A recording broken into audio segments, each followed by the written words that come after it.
Your ancestors came to this world across an ocean of stars. 10,000 years after they abandoned their ship, it has been rediscovered. Uncover the rich history of your ancestors' voyage, and perhaps even learn how to follow in their footsteps as you explore the secrets of space travel. Today, this month, I'm playing, it's just me. Welcome to Folio, a live stream about solo and epistolary games. I don't know if there will ever be an epistolary game live stream. It's possible, but would sort of necessitate something. I don't know what. I'm your host, Seda. And today I am playing Farsickness Landing, which is a one-page game about rediscovering a derelict ship. It's a little bit of a map-making game by Lonely Cryptid Media, and I'm very excited to play this. The two games in the patron poll for which game I should play tied. 2 of the 3 games tied, and I went with this one partially because it's more of my direct vibe. The other one is a little bit more of it seemed like it had a horror game to it, and I think I will play it at some point because I'm excited. I don't put anything on the poll if I'm not excited to play it, but this one felt like the vibe. And also, I am very tired today. I know that usually my presentation is so professional that you'd have that you must notice that I also just realized I have not been recording for the VOD. Let's get that going. I'm so tired. But this is the live stream, and I'm excited to play. And this is a one-page game, so it seemed like I would be able to grasp it, even in my beleaguered state. Noting to myself that I'm gonna have to record the intro again for the VOD, or for the edited audio. Yeah, I guess I should say, if you're seeing this as I'm recording it or shortly after, then you are probably a paid patron. Thank you. I really appreciate that. This music is so intense.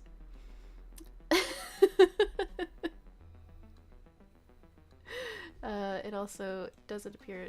I'm hoping that it shows the artist. I think I left it so you can see the artist at the bottom. Yeah, so every month I do this stream for paid patrons, and then you have exclusive access to the VOD for a little while. And then like a couple weeks later, 2 or 3 weeks later, I'm going to post the VOD publicly. And I'm also going to post a edited audio only version on a feed that is members only, so you can be a free member of the Patreon and get access to the audio, and I'll edit it down. I'll edit out a bunch of my thinking pauses and any sort of explicitly visual gags, at least as much as possible, because that's a big pet peeve of mine with podcasts that get a visual component and then just forget that they should be primarily an audio medium. I think I got my whole pitch in there. Cool. Let's go. Let's play this game. So yeah, Farsickness Landing is one-page game by Lonely Cryptid Media, and it has basically, yeah, I'm going to draw the outline of a crashed ship on here, and then we're going to explore it room by room and figure out what's in there and what the history is. But first, we have to choose the starting point. There are 3 of them, so I am going to roll a d6, and, 1, 2, first option, 3, 4, second option, 5, 6, third option. Got a 6. So, third option is, my starting point is, not all was lost. Eons of history are stored in digital libraries. You learn quickly that your ancestors abandoned the ship so that you might avoid repeating their mistakes. Do you embrace this history or cast it aside? And I just have to double check real quick. I know that you just heard me read that out loud, but I did not actually take any of it in because I am not sure if I set my recording up properly. Give me one moment.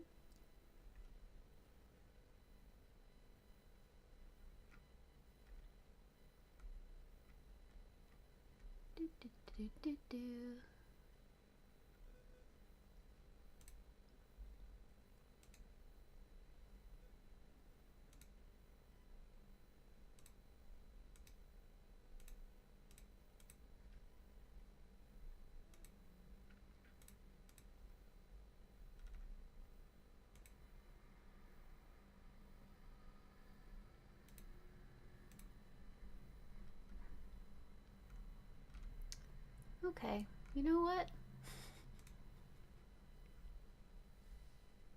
It is what it is. Let's see. This is the vibe. This is the late November, truly trying my best vibe.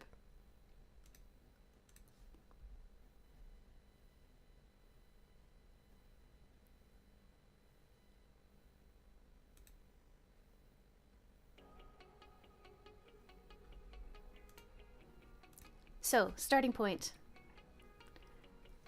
Not all was lost. Eons of history are stored in digital libraries. You learn quickly that your ancestors abandoned the ship so that you might avoid repeating their mistakes. Do you embrace this history or cast it aside? Huh. Okay, so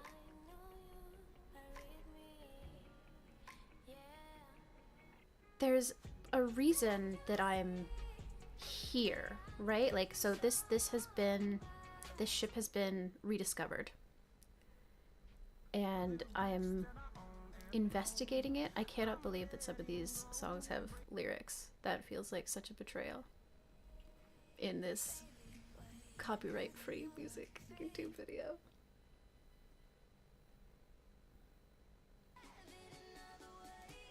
In fact, most of them seem to.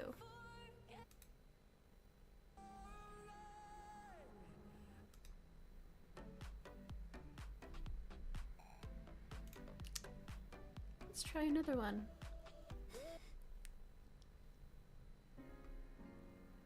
Thanks for bearing with me if you are watching this. It's very funny that the last stream seemed to go significantly more smoothly than the second, but sometimes this is what happens.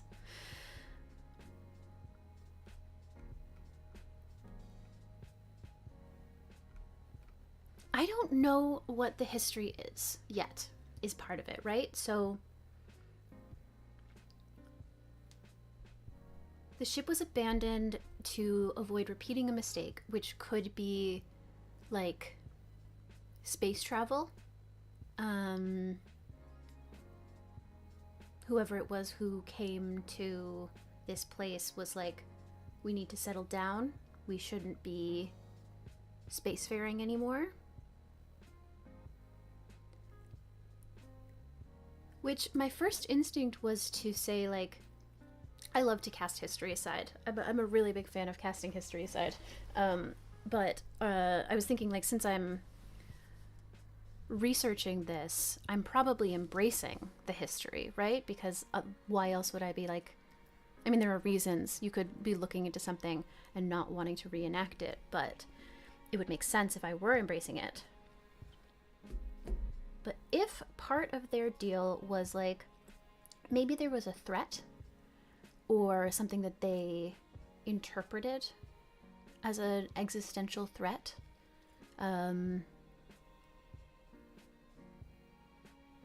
either for like poking into alien territories or something like that, and they were like,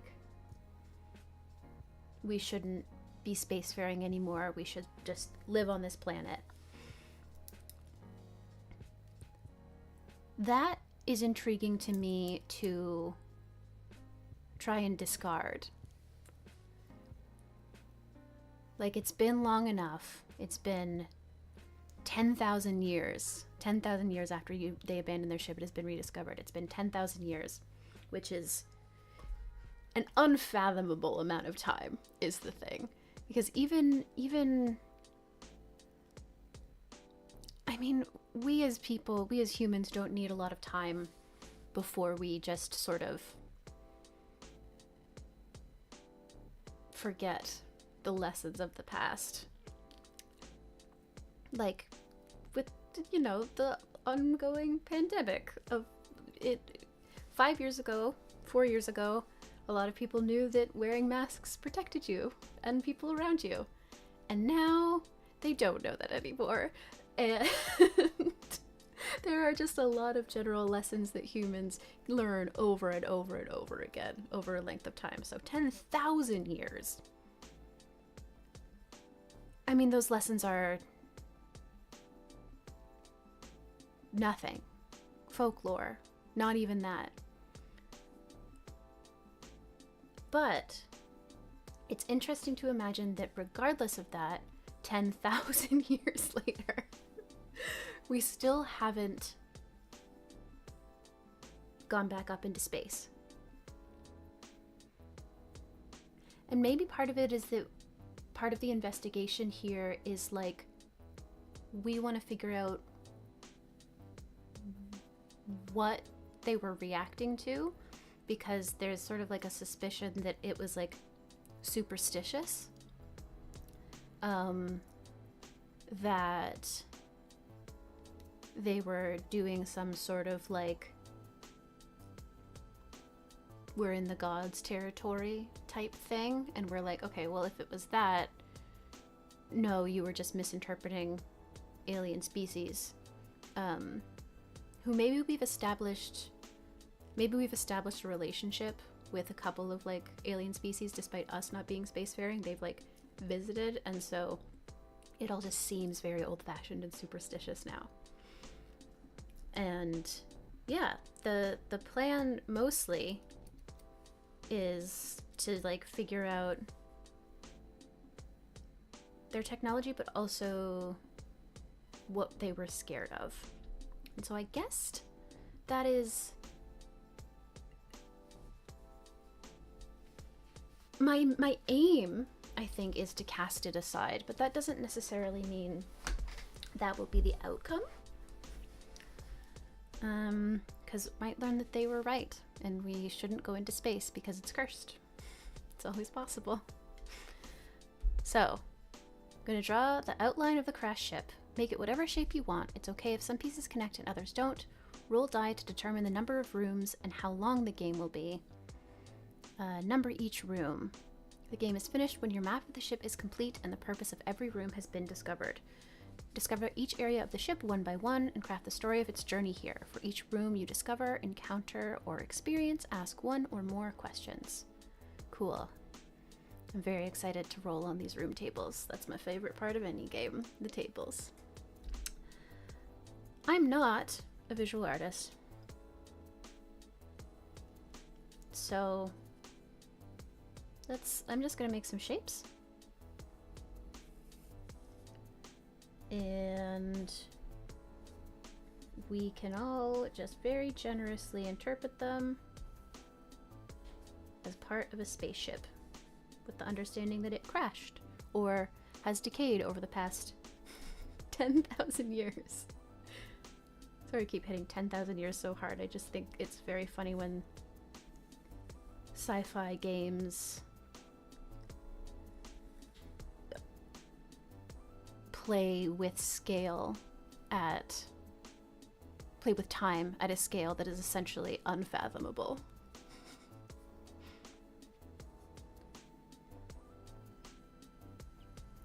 And I apologize, that webcam is super out of focus. Let's see if we can fix that.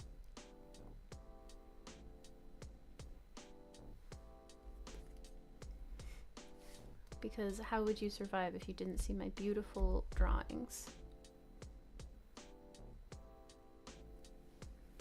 You know what? Let's roll a die and see if that fixes it. So I'm gonna do 2d6. If it's too small, I will add a third d6. 4, 5. So 9 rooms. That seems like plenty. Let's add 1 or 2 more little station pieces here and right under this die.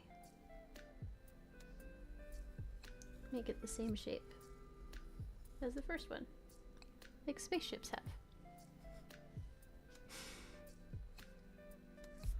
There are 9 rooms, so I guess that means I will divide them, each of these pieces up, right? Yeah, so let's see.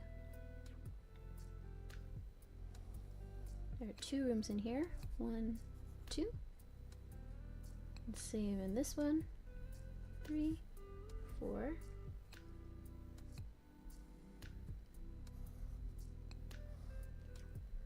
5, 6, 7, 8, and 9. My webcam is trying so hard to focus on this. I think we should all be very proud of it for its efforts.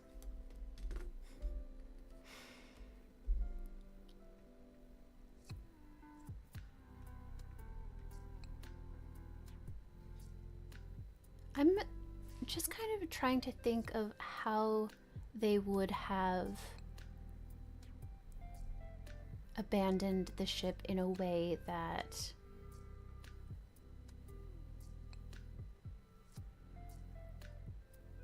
like if they were like, we don't want you to ever space travel, I would expect that some amount of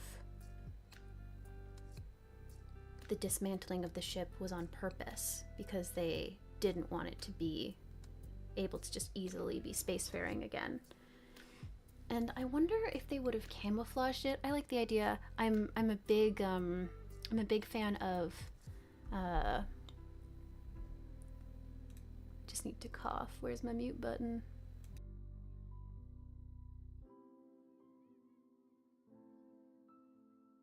Great.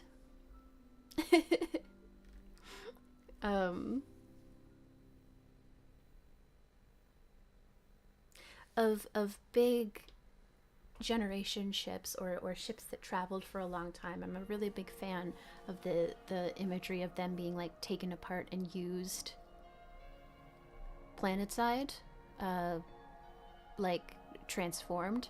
And so I like the idea that they did a lot of that. That was some of the early towns and that kind of thing were built out of parts of the ship. And then maybe these parts were parts that just couldn't be converted. And maybe also they have some of the, whatever they think the alien threat is, like maybe they in part think that there is some sort of contamination. I don't know if it's all the way to the like, this is not a place of honor type thing where we are willfully walking into an irradiated heap of junk in sort of a fit of hubris, or if it's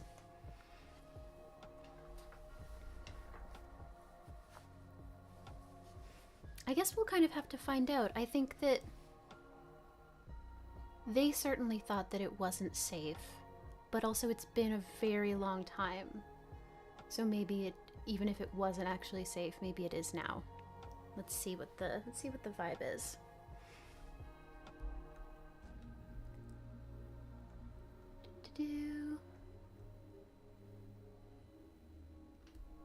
I'm gonna roll on these room tables. I'm very excited about the room tables. 6 is labyrinthian. Oops, sorry if that was very loud. Labyrinthian. The modifier is 2, which is knowing. Oh boy.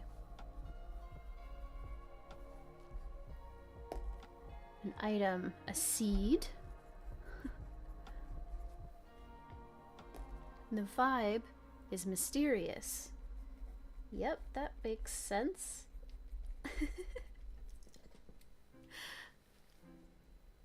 So this is the very first room that we get into.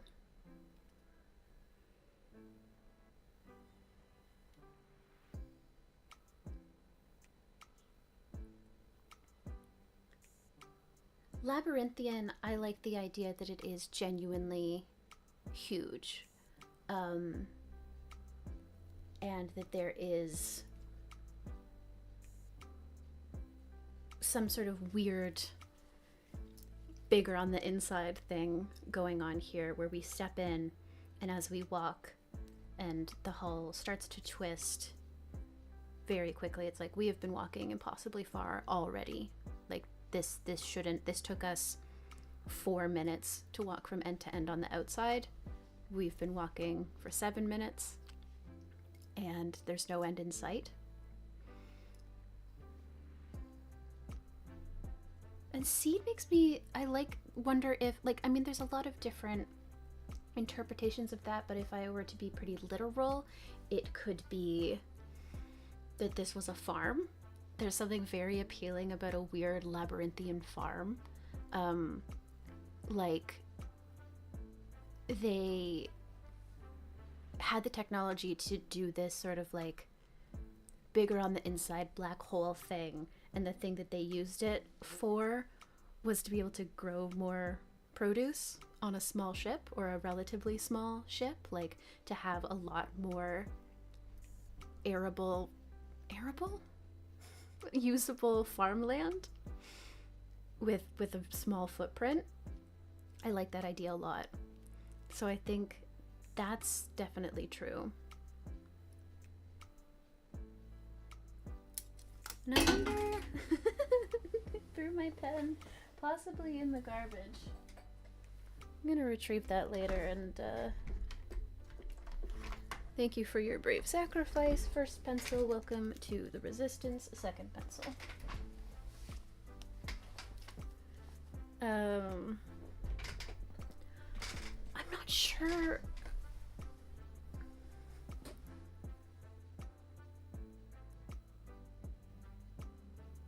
What knowing is here.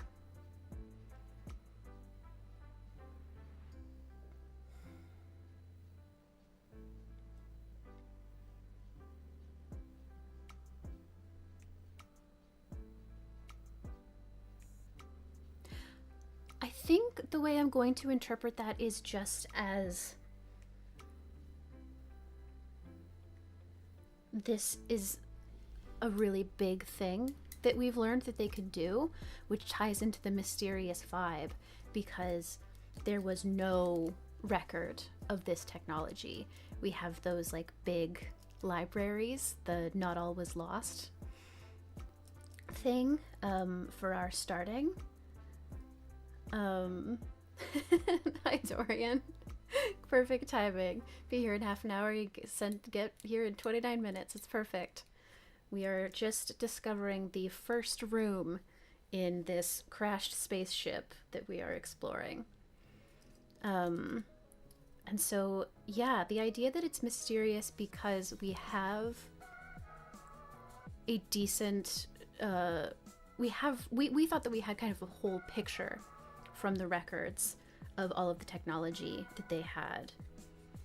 But this sort of like playing with what seems like maybe interdimensional stuff was absolutely not written anywhere in their records. And we're like, it's both interesting to learn that, and also like, was it purposefully omitted, or did that knowledge eat itself? Was this truly an interdimensional thing where like through some sort of collapsing in of the dimensions, this information took itself out of existence despite clearly still being here? It's possible. And that's why it's a mysterious vibe, because we don't know. I'm gonna write on my map also the starting point. Starting point.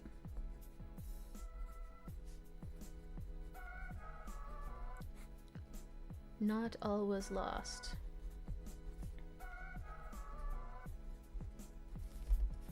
Great. What a beautiful map. Yeah, and I think we walk. I'm picturing like me and a team of investigators. We're climbing around this newly discovered, ancient, decrepit spaceship that was a little bit condemned and put in isolation because it might be dangerous to be in, but maybe not.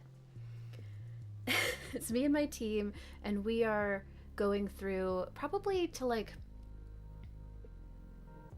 I mean, I think this is newly discovered, so there's a lot of investigation teams, but I think the idea is that my team, we are specifically trying to find evidence that we can use as an argument for reinstating space travel.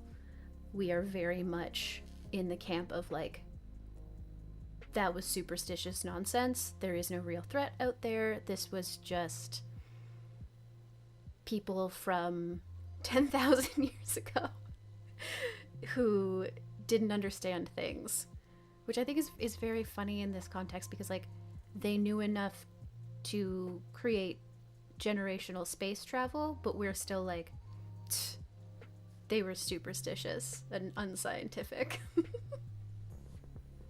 And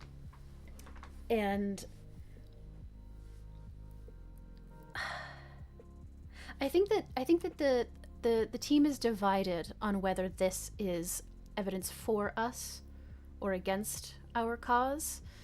The discovery of this strange technology that they were clearly using. I think there's the theory is floated like, oh dear, this could mean that they knew more than we thought they did, and their nerves were warranted. And then I think there's probably people who are like, okay, well, they were keeping things from the official records, obviously, so we shouldn't trust them. And my specific, like, if I'm playing a protagonist character, which I don't think I strictly am, I think I'm gonna just embody like this whole team, but there's the feeling of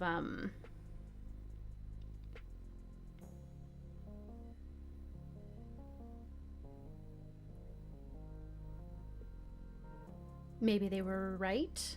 Like this does seem bad. I'm so scrabbled today. I don't remember what the other two viewpoints that I said were. I think it was like, we can't trust them. It's fine. The team is divided on whether this supports any one particular cause, and so we are just going to push forward into the second room. And I think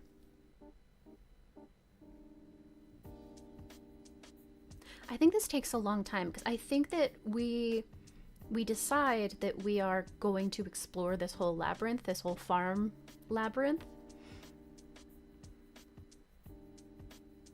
and get through to the other side because we're not in a hurry necessarily to get to these other rooms. We don't mind just going through. And so I think we walk through it for several hours, and that is how we get into room 2, which, let's roll on the room tables. The first one is cramped. That's great. That's very funny to come at the end of a huge labyrinth. A cramped room that is, again, has some aspect of knowing. There's an item, which is a book, and the vibe is dangerous. Oh, good. Immediately, the idea of a cramped room with a book in it is like inherently terrifying, especially like if you think of the book as being the only thing that's in there.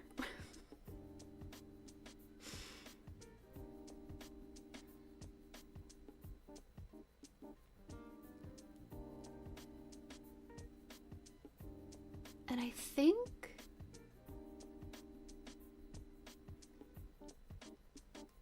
the idea that I'm immediately having is the sentence that sprang to mind fully formed was just, the book is reading itself. I don't know how you would see that.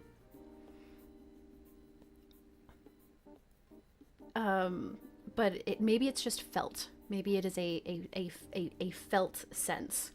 Like, if you look over at a person and you see their eyes moving over text, you know that they're reading it. This is just a thing where when you look at this book, you can just tell, you can feel it, that it is reading itself. And I think what this is it looks like just a paper book. It looks totally normal, your standard tome. But I think that this somehow is the engine of this, like, dimensional pocket technology that they used for the farm. They used to create the bigger on the inside labyrinthian farm.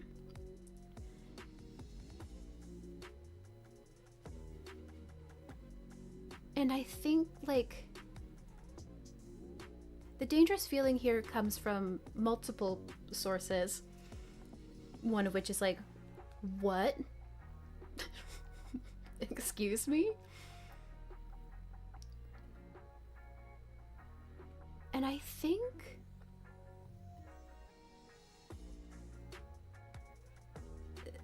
there's part of the team starts arguing, like, should we leave it be or should we close the book? And then I think immediately the fact that we don't know what will happen if we close the book is, like, unacceptable in a lot of ways. Like feels genuinely high risk. Like, this is a very volatile situation, and we as adventure scientists are not into that. We would love to have a better understanding of what's going on, and, like, is this an infinite source of energy, or will it stop reading itself at some point? Is that the thing that is generating it, or is it some sort of magic spell where it's doing the equivalent of, like, chanting as it reads itself? We don't know how it works. And that, but we do know that it is doing that. I'm not sure how we figured that out exactly. Maybe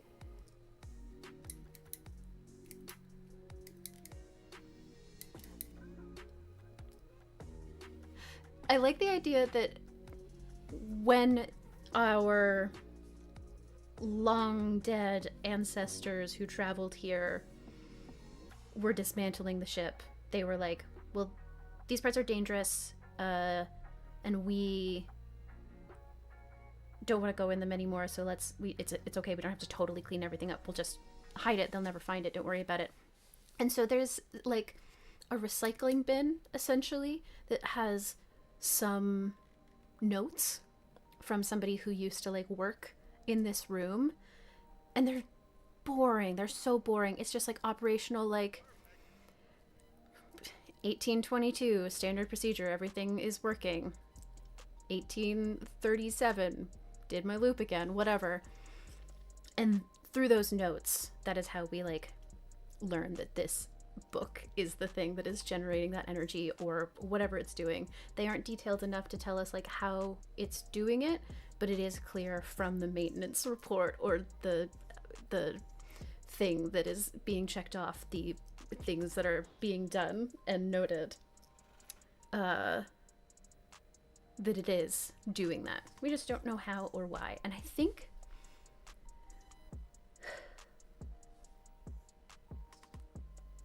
at this point, we have, like, quick little check-in with the whole team, and sort of, like, we're like, okay, so let's, on the whole, just not disturb anything because this feels like unless it seems, if we're sure that it's imminent danger, we can stop a process or turn something off, but generally this seems to be something that we cannot understand.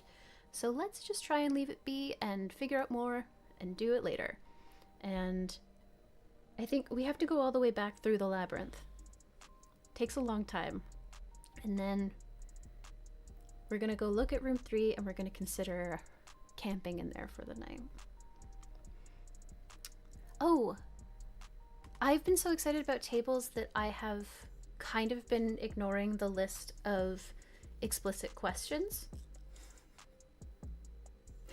But I think that I'm answering them anyway, because it's things like, what connections are you making?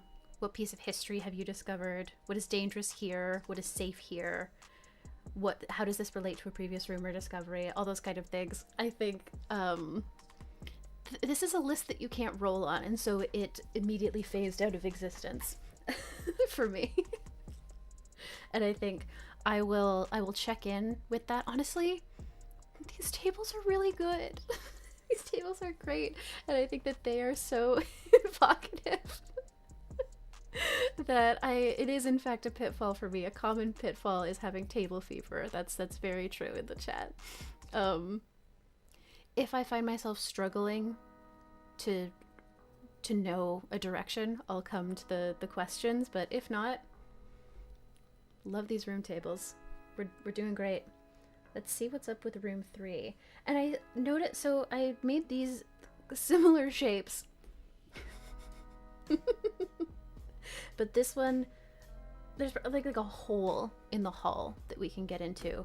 It's going to be very interesting if this is not small like this one was. Though I guess this one didn't technically say small, it said cramped. And so I was imagining the only thing in it was the book, but it could have been like packed on the outside with just shelves or storage. That's fine.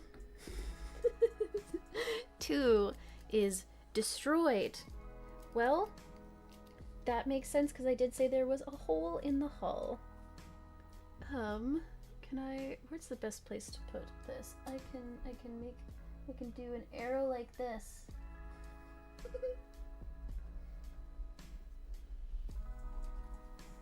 Destroyed. Scientific.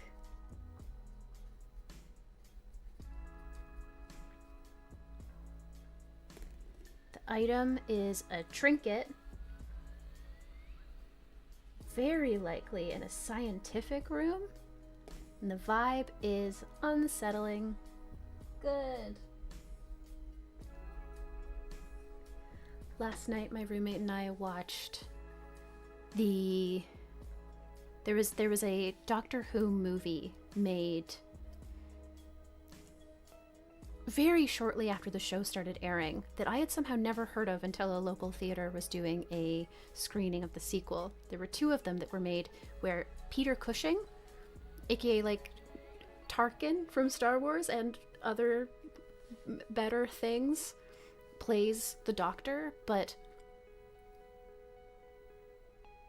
he is just called Doctor Who and also doesn't seem to be an alien. It's a movie that is based off of the first serial, like the first 5 episodes of the show, but condensed into an hour and 25-minute movie or something like that. And I don't know why they did it. It's genuinely fascinating. It's kind of the same characters, but it's not. Like, instead of the Doctor's granddaughter Susan and then 2 teachers that they kidnapped, Barbara and Ian, it's Doctor Who's 2 granddaughters, Barbara and Susan, and then Ian, who's Barbara's boyfriend. And instead of being just kind of your classic, I mean, he's a generic 60s man character, mostly Ian. Sorry, Ian. Ian in the movie is like this bumbling, pratfalling type. And I don't know why they did it. But the reason that I'm thinking about it is both because I watched it last night and because it is so full of doohickeys. The TARDIS in the movie, so the very first TARDIS in the beginning of Doctor Who is very clean on the inside. Like, there's not a lot going on in the design. But the TARDIS in the movie, which they don't call the TARDIS, they just say TARDIS. They'll be like, we have to get back to TARDIS. It is like sheets of plexiglass with just wires and receipts taped all over, and then just blinking lights. It is completely chaotic. And then there's this set where the Daleks live, and it's just doohickeys and walls and doors that open sideways for no reason, and just like pieces of the wall that will turn, like rotate to show more doohickeys. It's incredible. I don't know why it exists, and I don't know why nobody ever talks about it.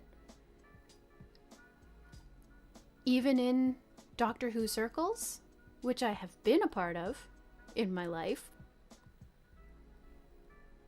I'd never learned about it until this year. Peter Cushing was the Doctor in 2 movies. Why? Okay, tangent. Destroyed room.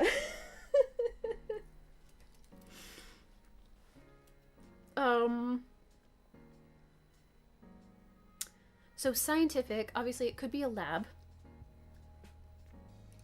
It could also be that could be interpreted as the destruction was in some way scientific. Like, this wasn't a natural decomposition or degradation of the room. It was it got exploded in an experiment, or very purposefully, like, dissolved with acid or something.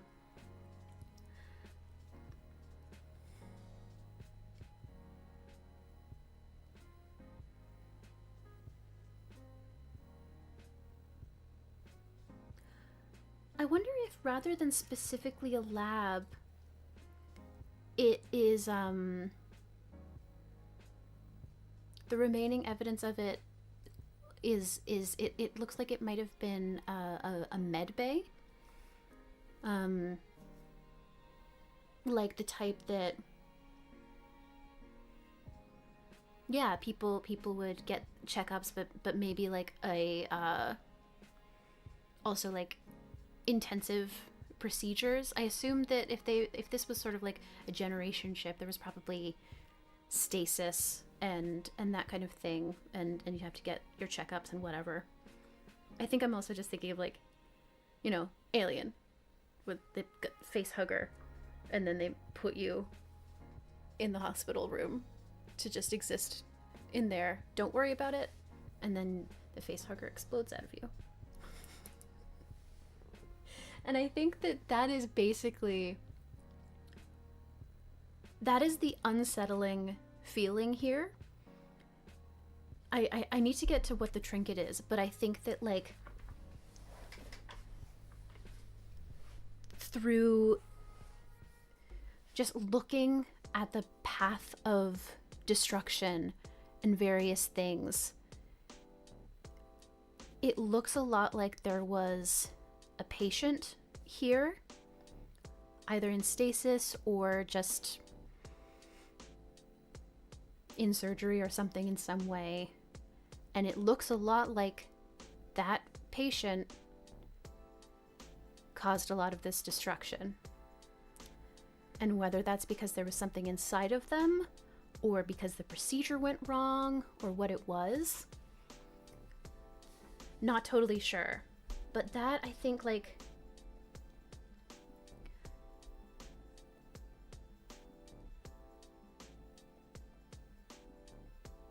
I feel like this should tie to one of the things that we're thinking might be, like, the superstition, right? Like, when they were like, you shouldn't go to space, bad shit happens. Like, for instance, a crewmate gets possessed and lights everything on fire. And I think it's the kind of thing where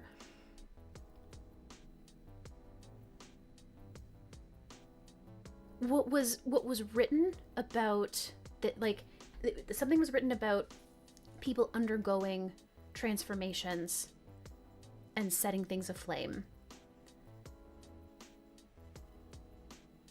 In recent years, that has been like seen as sort of like a poetic statement of like they went through some sort of transformation, something terrible, maybe even like a physical transformation, and then like set fire to stuff, like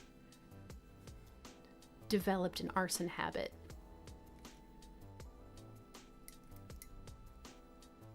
But I think this is kind of a thing that it's dawning on us, like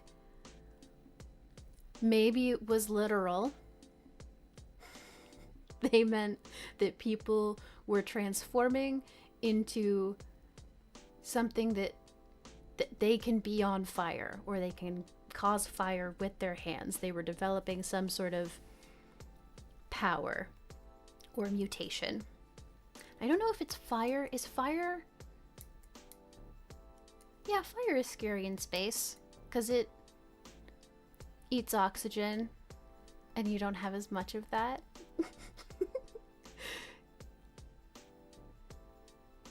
I'm just thinking everything's metal. It can be fire. It could be, and I mean, it can be, maybe it's like starfire or something, you know, like it is you become the sun, basically, or you are infected by the sun.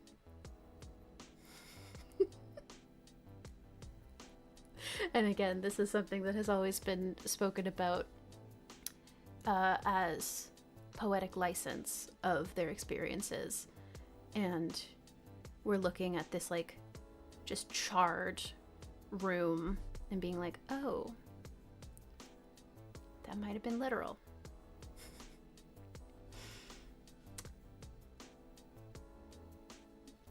What is the trinket?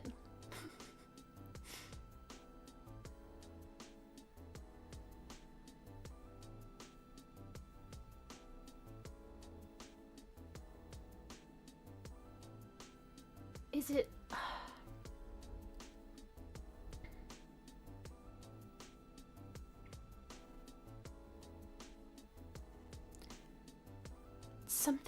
It's something fireproof. Maybe part of the thing here was that, like, this was a mutation that was happening, but they were sort of living with it, and then it was getting harder and harder to control.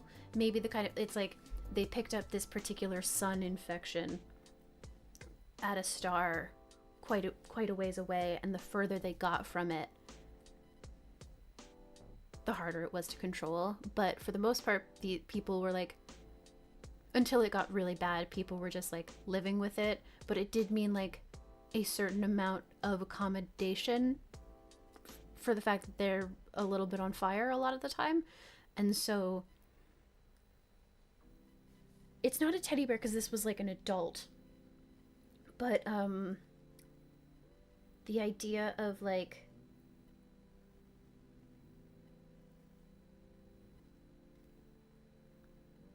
I'm very stuck on what I'm having too narrow of an interpretation of what a trinket could be.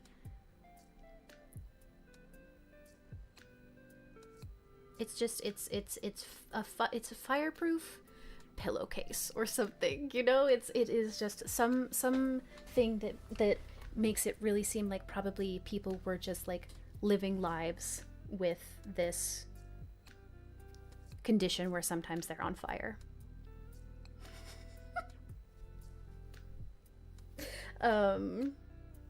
Yeah, I think that's fine. I think that's fair. And I do think that we camp in here because we're like, it's not on fire right now. That's okay. And in the morning, we'll go to room number 4. Let's see what that is. 2 is again destroyed.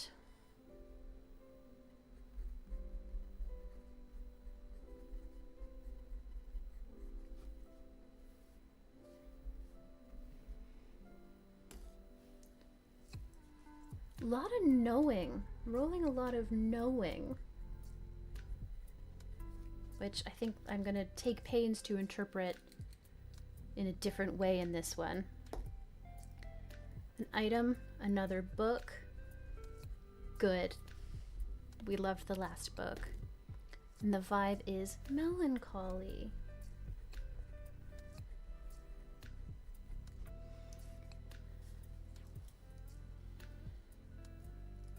So I do think this is a similar book.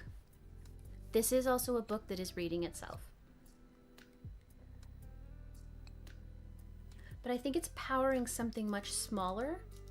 It's like, so this room actually looks, it is the size that we expect it to be, but there are like, there's little storage containers, and each of them has a book outside of it.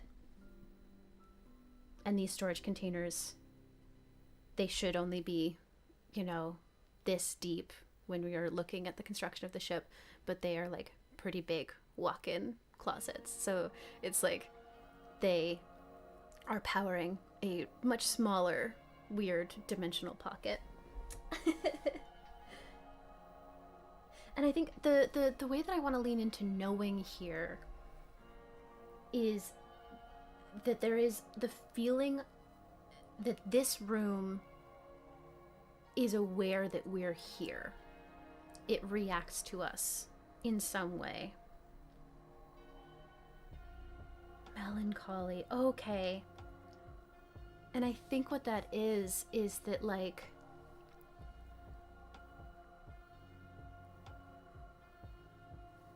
so one member of the team opens one of these storage containers, and they see something personal inside.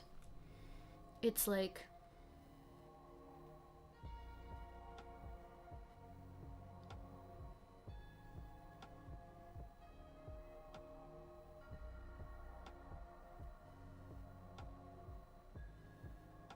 the first thing I thought of was books, and I don't want to do books because I've already got books going on. But it's like the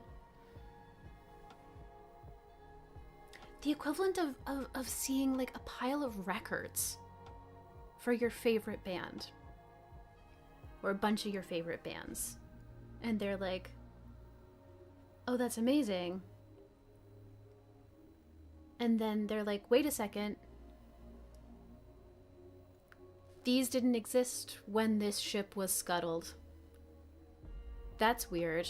And they close it, and they come to like get some of the members of the team, other members of the team, to take a look and do some scans. And then someone else opens it, and instead of records, it's like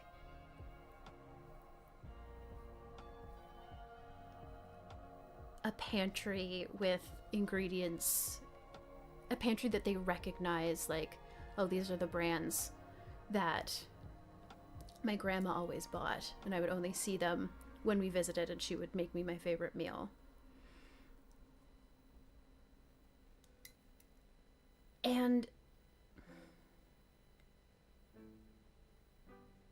obviously we all have to we gotta do some experiments, and so every member of the team, it gets closed, and every member of the team opens it. And every time it does shift itself, and it's not giving a lot, you know, it is giving something very small and comforting, something that would be comforting to that person in that moment, something they've been missing or thinking about or feeling like they don't have enough of in their life, that is something very small.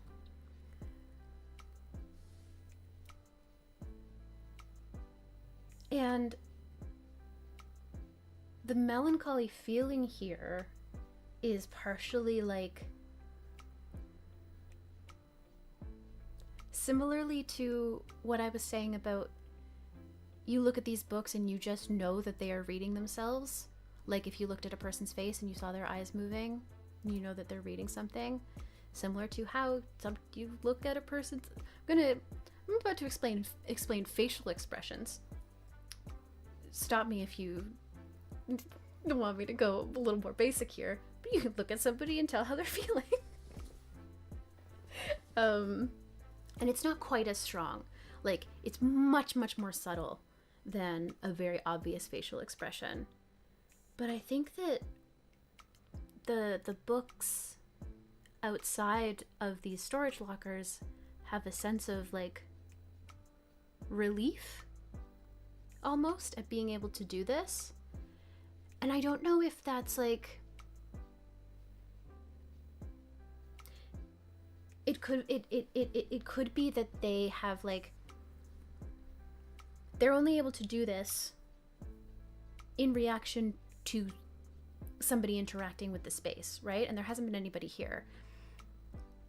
And it could be that it feels like their muscles have been tight and it's been uncomfortable because it's been for so long, and like this is how they get to stretch, is by doing this when a person is here.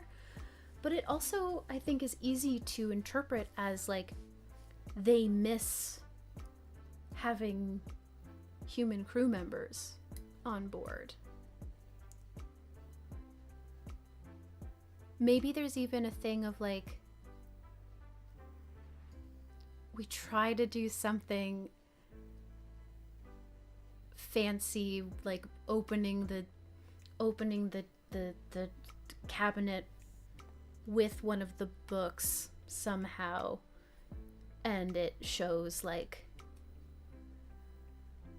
the book wants people, right? Like it just shows a mirror or something, and it's just like, yeah, okay. These particular dimensional pocket generating tomes miss having people to care for. Or it is the best way that they know how to exercise the things that they want to do. Yeah. Oh, right, and this one was also destroyed. I forgot. Yeah, it is. Yep. I think it's the kind of thing where just like, oh yeah, probably a bunch of the cabinets we opened, like nothing happened, or they were all short because there was supposed to be a book outside of them, and then it's just like a couple of the ones that we found where it was still functional. Those were the ones. Like the cabinets are all along here. There are like 100. There's a whole section where it's sort of almost like it's not a morgue, but it's laid out. That's the best reference I have for it, with all the like little shelves, like just a bunch of little pull-out cabinets. Most of them were destroyed, but we found the couple that were functioning. That's how that works. And now we're gonna make our way over to here. And I think it doesn't matter a lot, but I'm going to say that these two are either much higher or much lower. Like they're either buried or really high up. Probably buried. And so we're like going over to this one that is like basically on the same level, and that's why we're skipping these ones. Doesn't really matter. The fifth room, organic.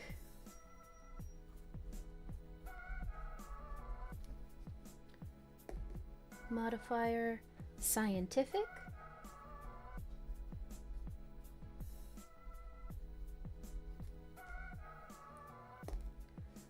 Item, another trinket. Oh no, that's the hardest one for me, it seems.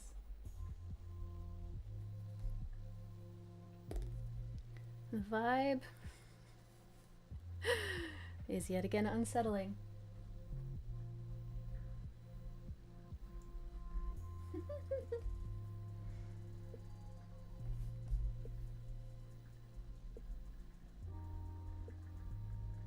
Okay. Yeah, organic and scientific as a combination is really interesting, and I'm trying to decide whether I want them to be one thing or if I want it to be two. Like a combination of the both could be a greenhouse, right? Is like scientific and organic. It is a constructed thing that is a constructed environment, mimicking a natural environment. But it could also be that it's organic because the outside elements have intruded. Like there's a hole and a bunch of dirt came in.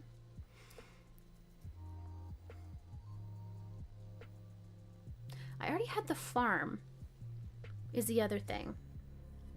And so I'm trying to think of what would differentiate.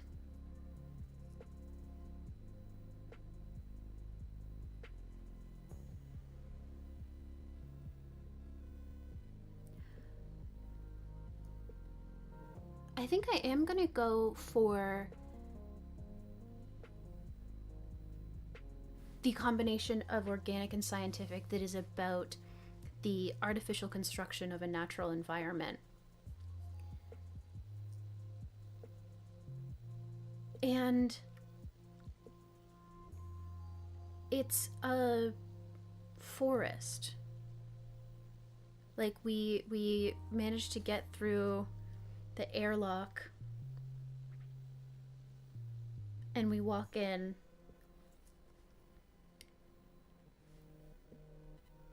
and it just looks like a forest in there. And I think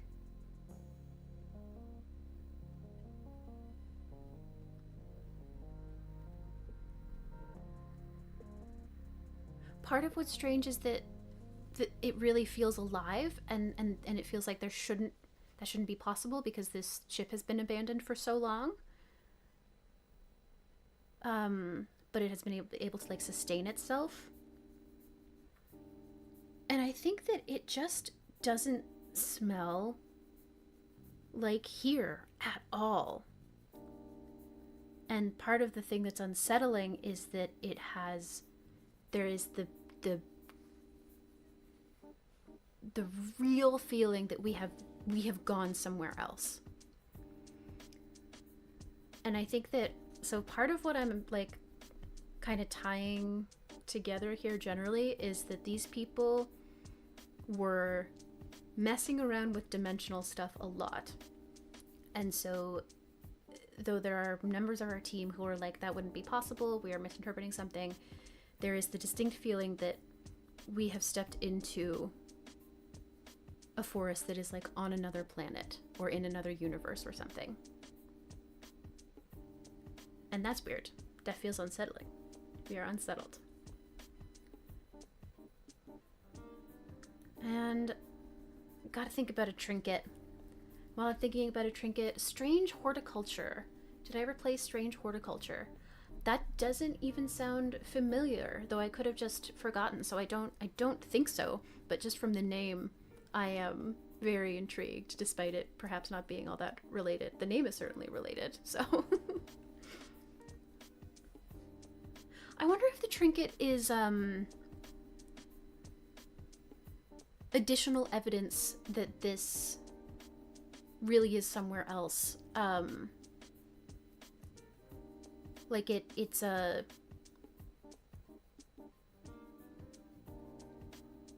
it is a toy, and it is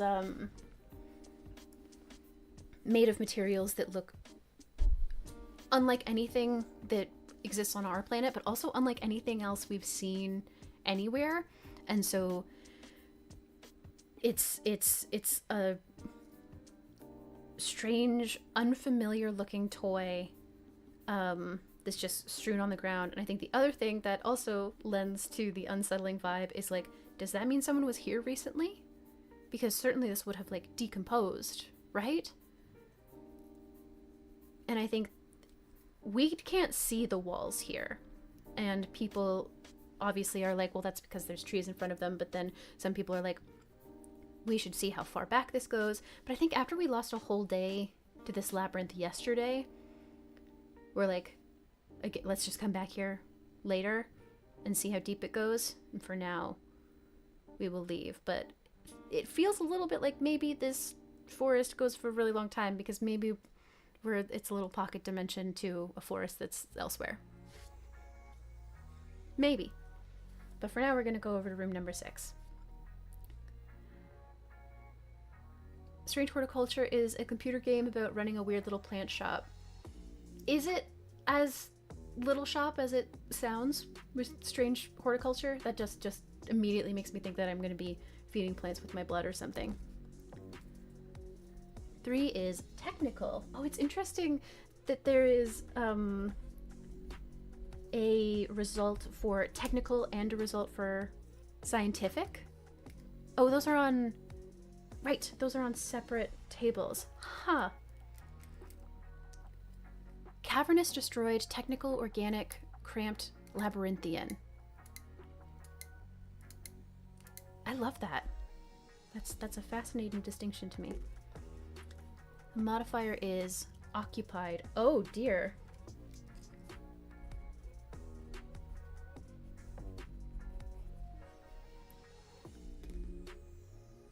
Item, relic. Vibe, melancholy.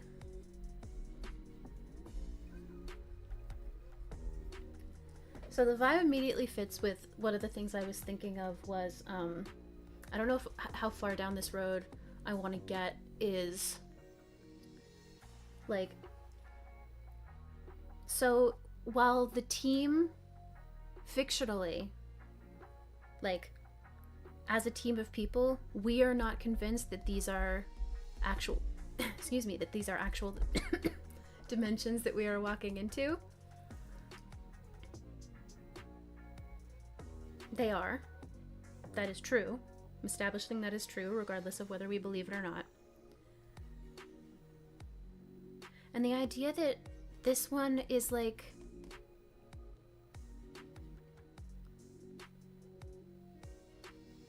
someone was put here as a guard in case people ever went exploring, right? Like, well, we've told you a billion times not to do this, not to come in here, but just in case, we are going to install someone permanently so that if you come in, they can tell you again, get out of here. Which would be sad because they've been there for a very long time.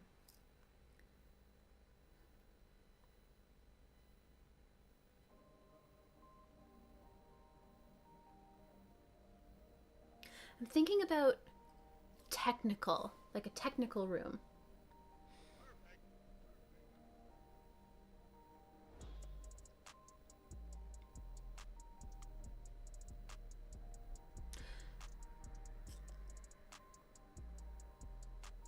So, the starting point said, eons of history are stored in digital libraries. And what we've found as we've walked through here, like what we found immediately, is that there was knowledge that they didn't keep for us. That they either like destroyed or hid or ate itself, not sure. And I think what this is, by technical room, this is like it's just data banks, right? Like servers, the huge racks of storage, a bunch of like exactly like the digital libraries that we've had access to for all of this time. And we're sort of cautiously exploring. And I think one of the ways that I'm going to interpret relic is that they didn't leave like a human person here, but there is like a creaky old android that responds to our presence by waking up. And I think that this android was essentially like a librarian droid, who would usually like whose original purpose would have been to like help you find the data that you're looking for, which I think is interesting to us also because we don't have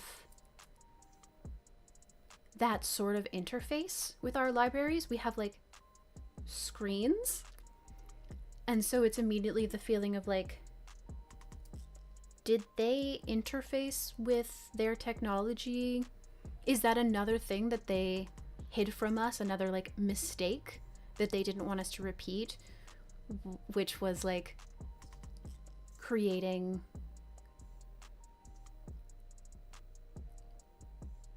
humanoid technical interfaces that maybe have some like intermittent divergent levels of sentience and or sapience, and they were like, that was shitty of us to do. We know how to use screens and audio to access information. We didn't need a robot butler. Maybe. Could be. These are all possible things. We're not sure yet. But in any case,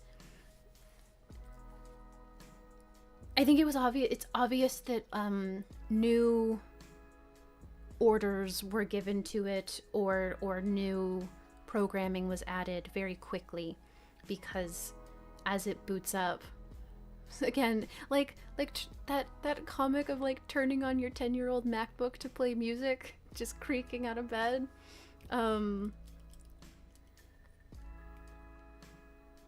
Slowly boots up, and it does the whole like information spiel of like, I am data access model number XY24. Those weren't all numbers. Model numbers can have letters in it. That's okay. I was allowed. I criticized myself unnecessarily. Imagine. And then it does the whole thing, and then like goes, belay all of those. Belay that entire menu. That entire phone tree. Actually, I can't give you access to any of that information. What can I do for you? And we're like, excuse me? And it just like explains, you know, you are not supposed to have any of this information. I won't help you get it, and in fact would really encourage you to leave. And I can't tell you why, because that's some of the information you're not supposed to have. I'm just begging you to listen to reason. And we're like, you're not giving us any reasons. And like, it's just kind of a pointless fight a little bit. And I think we try and make sure that they won't like destroy all of this data if we just leave. And we're like, do you want to come with us? Are you good? And they're like, nah, this is my home. And it is melancholy, as is said, but this is its home. And so we are like, okay, well, we're gonna have to come back here, but we don't have the capacity to transport all this stuff right now anyway. So I think that somewhat sneakily somebody like just plugs a USB into the wall and is like, we're gonna leave this here, we'll come back, and meanwhile our device will be slowly reading all of this information and broadcasting it to our own servers so that we can go through it later. But that's in the future. For now, we gotta go to room number 7. 4 is, again, organic.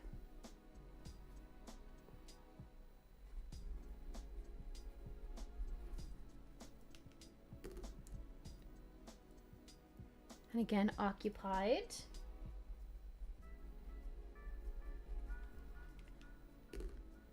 2 is a weapon.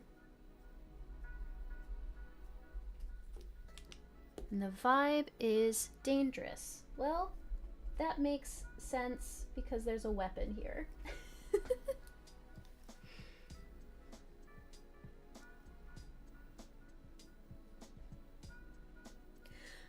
I think we're only in this room very briefly. Because we walk in, and it's the similar feeling of the forest that we were in earlier. But it's not a forest, it's like a... Because we're going to be in here so briefly, I want it to be extra surreal. So we walk in, and it's a cliff. And we have that, like, kind of awful feeling of, like, it feels like being off balance in some ways, where the horizon is illogically far away because this huge sea stretches out in front of us in a way that makes absolutely no sense for the room that we stepped into. But we only see it for a second, because as we're walking in, and not even the whole team gets in, that's part of it, so we all have to like fight about whether they actually saw what they saw. Step in, and I think it is like similar to the bot that we saw in the storage, like the data storage center here, but heavily armed. And we're given a warning, and then there's a warning shot, and nobody is fatally injured, but the first couple of people at the front are hurt by like this is a real weapon that is being shot at us, and we stumble back outside. And there's like fierce argument about it, like, should we try and push? No, we are, again, science adventurers. We're not soldiers or whatever. Clearly that room is under protection. Don't know why, but it is. My theory as an author is that it has something to do with like the home world, and maybe where this ship was like launched from. Like if you keep going down the cliff, you'll be able to like walk down to a beach and then take a boat to an island that had the launch at it or something. That's my theory. And they were like, well, we can't close this dimensional pocket, but we don't want people to go to freaking space. And so we are going to put armed guards, permanent, ever-living, immortal armed guards at the entrance to this room to make it less likely for them to be able to get in and use our rocket launch pad. I don't know if those are like boat launches where I imagine no matter what, it's easier if you don't have to build the infrastructure. So that's I think what is happening. The team doesn't know that. They're just like, they're squabbling over like, there's no way you actually saw that. We are all way too exhausted. But fine, you are obviously hurt. So let's, I think there's a time limit on this for us, partially just in that like, we got the first tip. Like, we're allowed to be here as long as we want, but we are trying to get through things before other groups show up. For our own various reasons. And that's why right now we're like, all right, let's hustle. Let's see if we can get all the way down to room number 8 before we rest. Room number 8 is again cramped.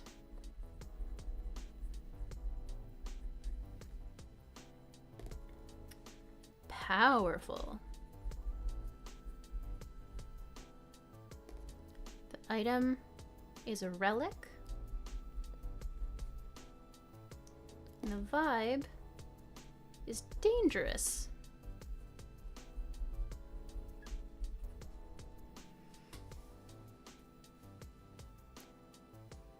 Yeah. I'm just glancing at the questions, because I think I only have a vague sense of what might be going on here. And so I was looking at the questions to see if they would help. And I think that they have. One of the questions is, what is missing, broken, or damaged? And so partially just based off of powerful, which obviously can mean many things. If I interpret that as kind of literal, like power, this is a part of the generator of the ship, like the engine. It doesn't seem to run off of books. So those seem to be a later addition. This seems to run off of just sort of your classic engine stuff, as you might build an engine out of. And so it's cramped because it's a cramped engine room. And is there more to Relic than just this is really old technology? Yes. And that's part of what is about what's missing, broken, or damaged. It's about the damage. It isn't literally this, but it's the idea of like a ritual knife just being stabbed through the engine to be like, this doesn't work anymore.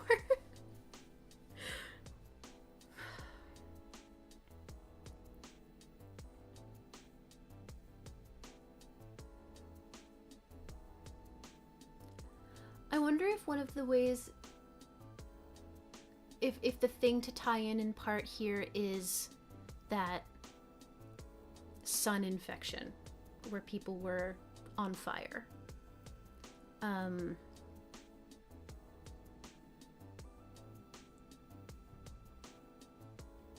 It's like, so the reason that we can see it is that there were, obviously in the engine room, there would be some sort of fire suppressant system. And I think this wasn't the thing that grounded the ship. Like, this isn't strictly... there's two parts to it.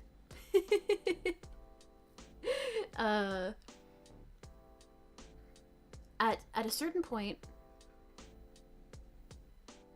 somebody who had this fire mutation tried to sabotage the engine by shoving something flammable deep inside of it, setting it on fire. And that did quite a bit of damage. And I think that is the relic. Sorry, I just got a security notice. I'm not sure if I'm still streaming. One moment. In the middle of a stream, YouTube is asking me to confirm my identity. That seems absurd.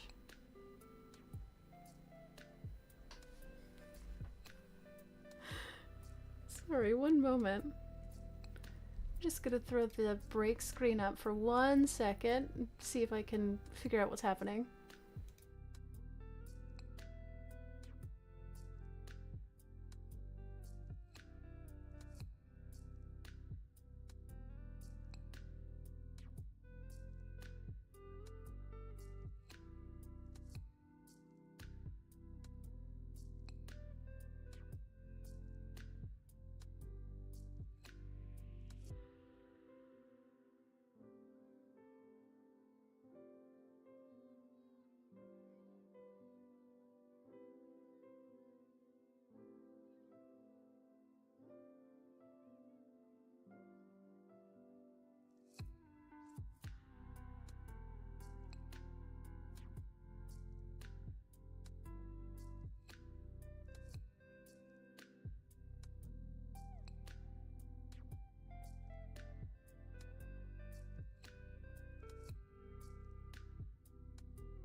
I think everything's fine.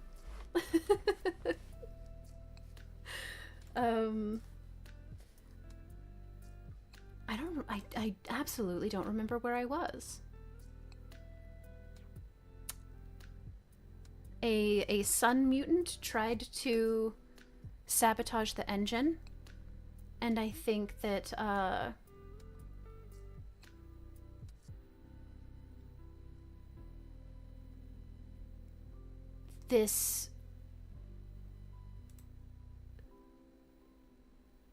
imagine this didn't like destroy the ship, but I think that it was what it was like a cataclysmic moment, almost politically, of being like,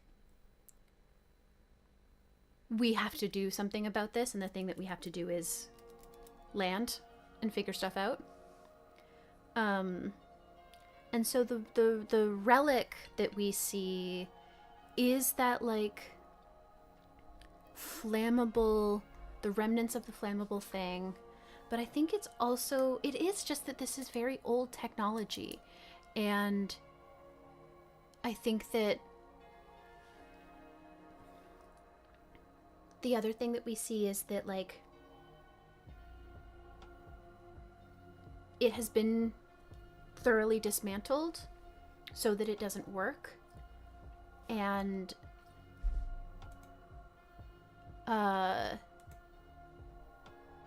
it's very obviously done on purpose. Like, they left marks that are like very clearly, we are doing this because we don't want anyone to use it in the future. And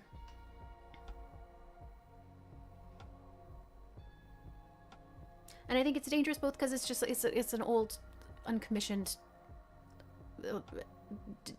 somewhat destructed engine, and it's old technology, and also I think this one is like far underground, right? And so I think that it is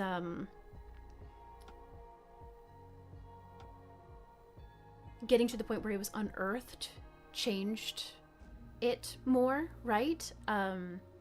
And so there is kind of the feeling like it could fall apart at any moment, and that's unnerving.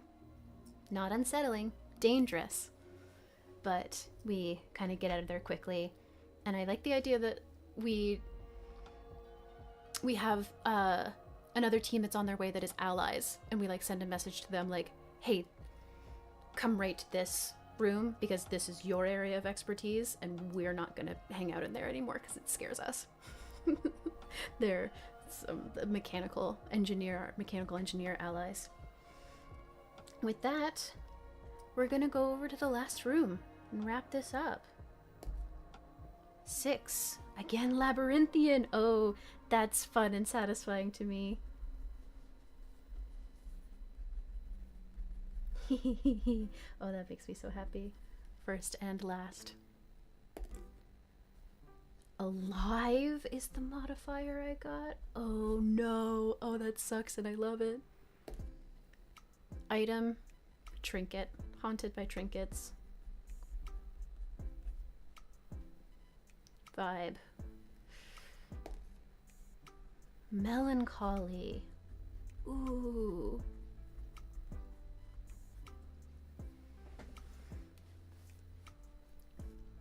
Okay.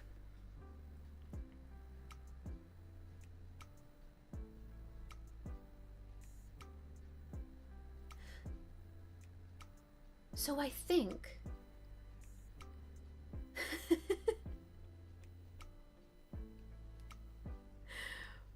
one thing is that this room was this part was not on our official, was not like unearthed like this one was on purpose.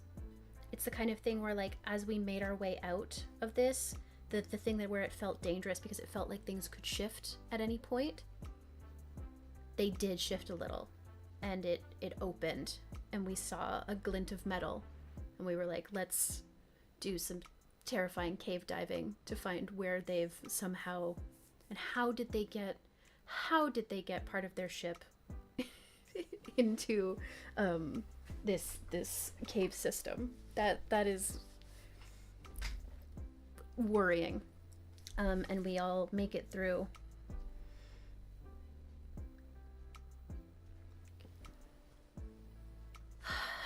Alive. Many things are alive.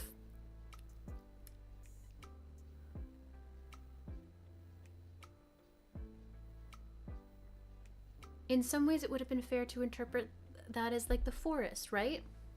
The forest is alive.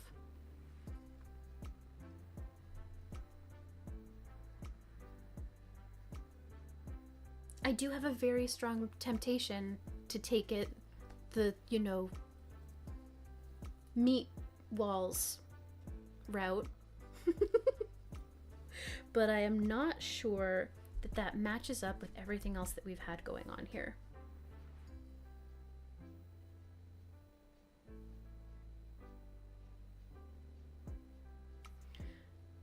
My next idea. So when we're thinking about these pocket dimensions, where we've gone into other spaces, the idea that this one does sort of a Miss Frizzle taking the magic school bus of kids into a person's body is very tempting. Question in the chat of, does alive have to be organic? Great question. Especially considering, like, big question, honestly. Oh, if you're in the sci-fi space, especially of, like, sapient machines and that kind of thing.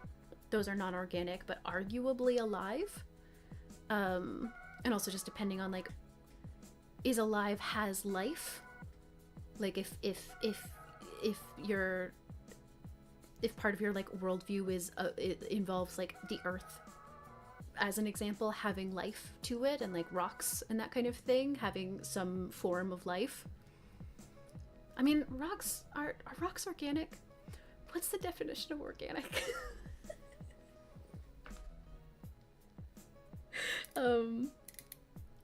So not strictly, but I do think I'm gonna go the Miss Frizzle route for this last one.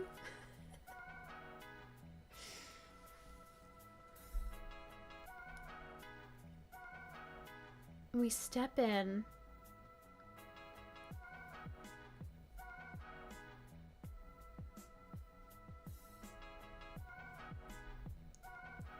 Am I? Because what is that? Then I'm immediately like, what does that mean? To go into, like, I think that what it would be gesturing towards is that, like, they started doing a lot of weird experiments with dimensional travel and that kind of thing, where they were like, if we can send you to the small dimension that makes you very small, and then in that dimension build another portal that brings you back to this one, but you're still small. I think one of the things I'm going to tie it to is actually the medical lab. And again, this is Miss Frizzle and the kids. Was it that one of the kids was sick? I can't remember. I'm not sure if I'm thinking about, like, Osmosis Jones. Were they going in specifically to, like, find and defeat a virus? Or am I making that up? I think that what it is in any case is an experiment of, like, what if we could do... We have this infection, right? We have this sun mutation that, like, we don't seem to be able to do anything with... Like, our instruments don't seem to be up to properly excavating and defeating. What if we could send a person in there to just look around? Maybe it's even like, I've been watching, there was Doctor Who, obviously I mentioned that, but also I'd watched this movie called Astro Zombies because it was on Canopy leaving this month, and I was like, sign me up for 60s schlocky sci-fi. Schlocky in the way where, like, when you see people bleeding, it's obviously paint, like, dripping down. It's amazing. It's so good. But I'm picturing, like, the image of looking in a microphone. Part of the way that they became convinced of needing to do this was that they, not a microphone, they looked in a microscope and saw, instead of just cells, they saw figures. Like strange little dancing sun sprites And they were like, okay, well, then, in order to fight this mutation, we have to send a person in there to fight the little sun sprites that are living in your blood.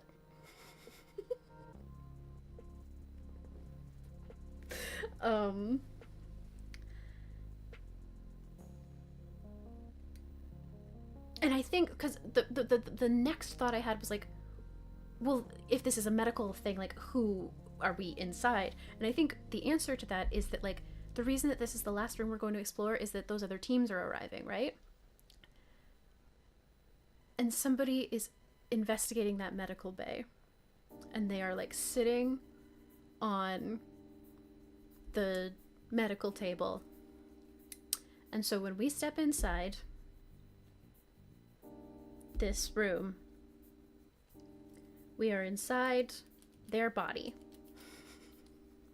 Microscopic versions of ourselves.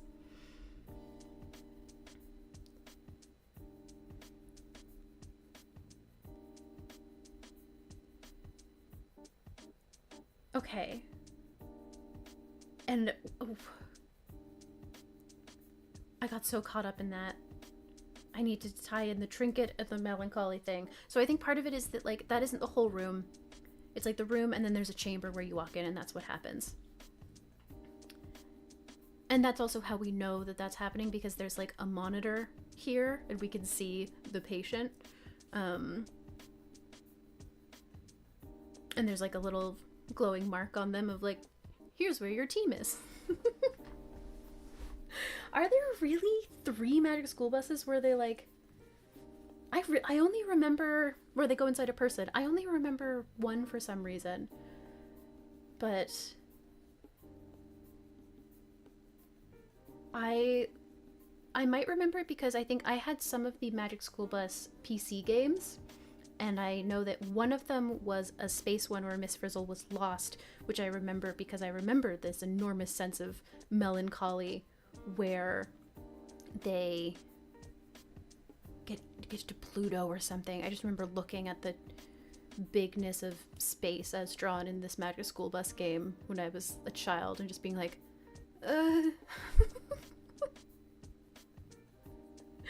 but I think there's one where they go inside a sick kid, and that's probably why I remember it. So, okay.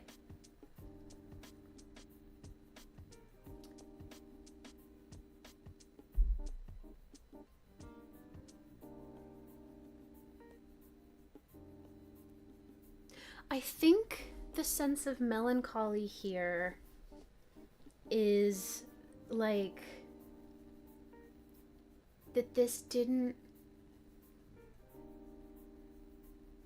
We again find, like, written reports, and it's like that massive amount of destruction that we saw in the lab was caused by this. Like, they rushed into the experiment and ended up, like, really hurting this person and causing this destruction.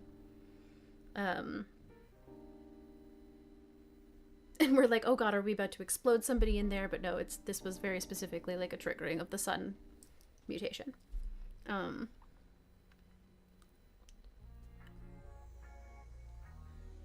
Trinket.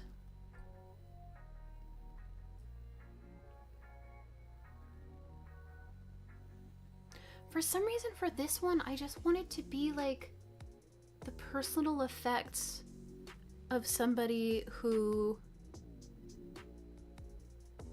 was working on this experiment. It's like the operators were around and they were like playing a hand of cards.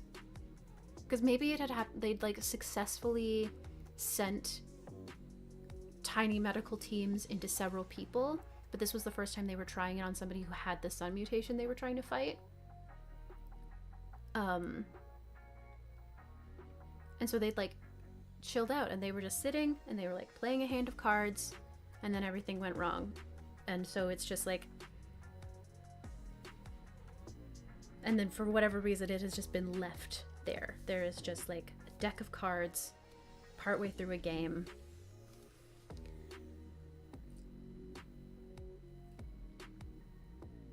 And like, yeah, we managed successfully. I think we quickly send a message up to here. There's probably luckily like, well, there wouldn't be a working communicator, but we are able to communicate with them like, hey, just so you know, some of our teammates are in your arteries right now. We don't think that you're in immediate danger, but maybe don't like make any sudden movements or something. Maybe, I don't know, sit still. And it's tough to find your way around inside the human body. But we managed to get back out. And I think, I mean, the other teams start to arrive, and so we can't, like, we don't have a lone free reign of the ship anymore. But I think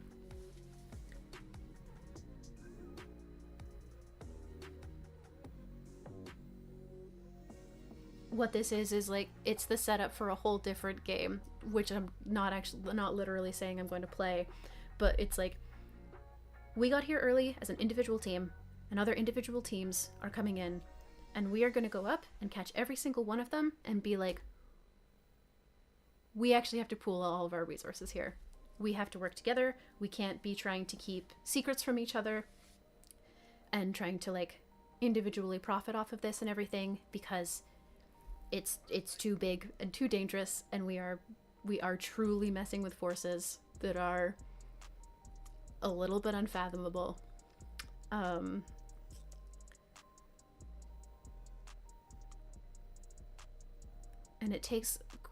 it's hard to convince all of the teammates that, like, there's arguments about this, but that's what we end up doing. That's what we're going to try and do. And so there are further rooms, especially now that we're like, oh my god, are we going to have to keep cave diving and drilling deeper into this mountain or whatever? How did they even get this in here? Because this is clearly a natural cave system. How did they get it in here? Exactly. It was a game about unionizing all along. Many such cases. Genuinely, this seems to happen. This really does seem to happen. But yeah, that's it. That's it for now. This, I also, oh yeah, before I do my whole wrap-up thing, thank you for validating me in the chat that the Space Magic School Bus game is surprisingly bleak. That must be emulatable, right? That must exist somewhere. I would be so curious to replay that. Because it left a very strong impression on me emotionally, but I remember very little literally about it, as is often true of me. But yeah, this has been Folio, a live stream about solo and epistolary games. I am your host, Seda, and today I played Farsickness Landing, a one-page map-making game about rediscovering an ancient derelict ship by Lonely Cryptid Media. I loved this game. This was so fun to me. This game, by the way, is, they say, can be played solo or as a group, with or without a game master. I have no idea how a GM necessarily would interact with these mechanics, but the idea of playing it as a group is very fun, especially since obviously I very naturally slipped into like playing as a team rather than as an individual. But I don't remember if I had started a sentence and didn't end it, or if I had ended it, or what. I made it through the stream. I am feeling a little bit more lively than I was at the beginning, but still obviously a little scattered. This was fantastic. What a great collection of prompts. I really feel like I could play this repeatedly and come up with really different stories every time based off of different, especially with the 3 different starting points. I think that that is just fantastic. I don't think that I read them at the very beginning. So the 3 starting points are not all made it down, and so you find people in the ship who didn't make it to the surface, or not all are like you, and there are living creatures here that don't breathe, with limbs of metal and blood of oil, eyes hollow and knowing. Do you treat them as family or as enemies? And then the one that I have, which is Not All Was Lost, where you have the eons of history and digital libraries. Those 3 things as different seeds, combined with how great the intersections of these like incredibly simple, like wonderfully simple tables, I think makes this super replayable. And it's a 1-page game. Obviously I didn't really get into the list of questions, but I think that they could absolutely provide a lot of guidance if you are like a little bit lost, or you and your group are a little bit lost of what to do. And yeah, I very much recommend giving this a look. I will link it in, again, wherever I link things for these. Patreon, probably. And yet again, every single month, put up a little poll, and paid members of the Patreon can vote on games that get played, and then paid members of the Patreon can watch these streams as they happen, and they have exclusive access to the VODs for a couple weeks. Then a couple weeks, like 2 or 3 weeks after the stream, I'm going to post the VOD publicly and do an edited audio version, which goes up on a feed that you can get on Patreon as a free or paid member. The bonus feed. And that is the spiel. Yeah. Gaming. You know?